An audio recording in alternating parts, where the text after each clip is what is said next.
Hi friends, welcome to Swathi spices. అందరూ ఎలా ఉన్నారు? నేనైతే చాలా బాగున్నానండి. ఈరోజు మన రెసిపీ వచ్చి స్వీట్ బూందీ అండి. స్వీట్ షాపుల్లో కన్నా అంతకన్నా చాలా టేస్టీగా ఎలా తయారు చేసుకోవాలో మీకు ఈరోజు చూపిస్తాను. బయట నుండి క్రిస్పీగా, లోపల జ్యూసీగా తిన్న కొద్దీ తినాలనిపించే మంచి స్వీట్ రెసిపీ అండి. ఈ స్వీట్ రెసిపీ ఎక్కువగా టెంపుల్లో ప్రసాదంగా తింటూ ఉంటాం. అయితే ఇది ఎలా తయారు చేయాలో ఇప్పుడు చూద్దాం. నేను ఒక కప్పు శనగపిండిని తీసుకున్నానండి. తీసుకొని దీన్ని శుభ్రంగా జల్లించుకొని ఒక బౌల్ తీసుకొని ఈ పావు కేజీ శనగపిండి అండి ఇది. ఇందులో ఒక చిటికెడు ఉప్పు మాత్రమే యాడ్ చేసుకుంటూ కొద్దిగా వాటర్ను కలుపుతూ ఇక్కడ నేను చూపిస్తున్న విధంగా ఈ కన్సిస్టెన్సీలో వచ్చే వరకు పిండిని కొద్దిగా వాటర్ యాడ్ చేస్తూ కలుపుకోండి. కలర్ కోసం చిన్న పసుపు కూడా యాడ్ చేశాను. అయితే ఒక బాణలో ఆయిల్ పెట్టుకొని ఆయిల్ బాగా మరగనివ్వాలండి. ఇది ఆయిల్ మరిగిందా లేదో చూడడానికి చిన్న డ్రాప్ను అందులో వేసి చూడండి. ఈ విధంగా ఒక జాలి గరిటెని తీసుకొని అందులో ఆ కలిపిన పిండిని డ్రాప్ చేస్తూ ఉంటే పిండి పూసగా పడుతూ ఉంటుందండి. చూడండి, ఇక్కడ నేను చూపిస్తున్న విధంగా మరీ ఎక్కువగా వేగనివ్వకూడదు. అలా అని సిమ్లో కూడా వేపకూడదు. మీడియం ఫ్లేమ్లో పెడుతూ ఇలా కలుపుకుంటూ వేయించుకోవాలి. కొద్దిగా లైట్గా ఇలా కలర్ చేంజ్ అయినప్పుడు వాటినన్నిటిని తీసుకొని ఒక ప్లేట్లో వేసుకోవాలి. చూడండి, ఇక్కడ రౌండ్గా రావాలంటే ఎప్పుడూ కూడా ఆయిల్ అనేది ప్యాన్లో ఎక్కువగానే ఉండాలి.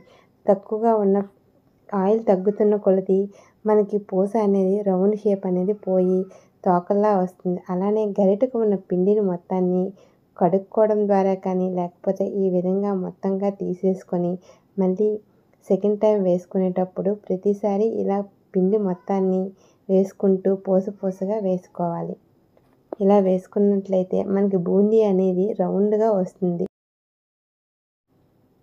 ఇలా జాలి గరిటెలో పిండిని డ్రాప్ చేస్తూ ఉన్నప్పుడు గ్యాస్ అనేది ఎప్పుడూ కూడా హై ఫ్లేమ్లో మాత్రమే పెట్టుకోవాలి. అటువంటప్పుడు మాత్రమే పూస అనేది ఈవెన్గా కళాయి అంతటికి వెళ్ళి మంచిగా ఫ్రై అవుతుంది. చూడండి, ఈ విధంగా పూస రౌండ్గా వచ్చింది కదా. అయితే ఇప్పుడు దీన్ని పాకం కోసం ఏ కప్పుతో అయితే పిండిని తీసుకున్నానో అదే కప్పుతో పంచదారను కూడా వేసుకొని ఒక హాఫ్ కప్పు వాటర్ మాత్రం వేసుకొని పంచదారను బాగా కరిగేటట్టు కలుపుకోవాలి. ఈ విధంగా పంచదార మొత్తం కరిగిన తర్వాత 2 ఇలాచీలను పౌడర్గా చేసి బాగా మిక్స్ చేసుకోండి. అయితే దీనికి బాగా తీగపాకం మాత్రం రాకూడదు.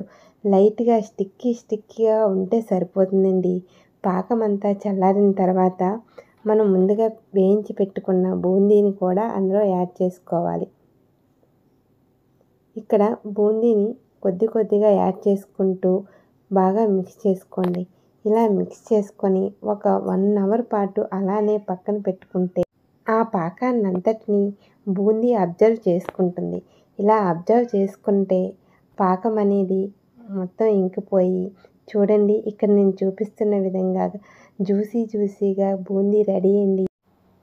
చివరిగా డ్రై ఫ్రూట్స్ని చిన్న ముక్కలుగా కట్ చేసుకొని వేసుకొని ఒకసారి మిక్స్ చేసుకోండి.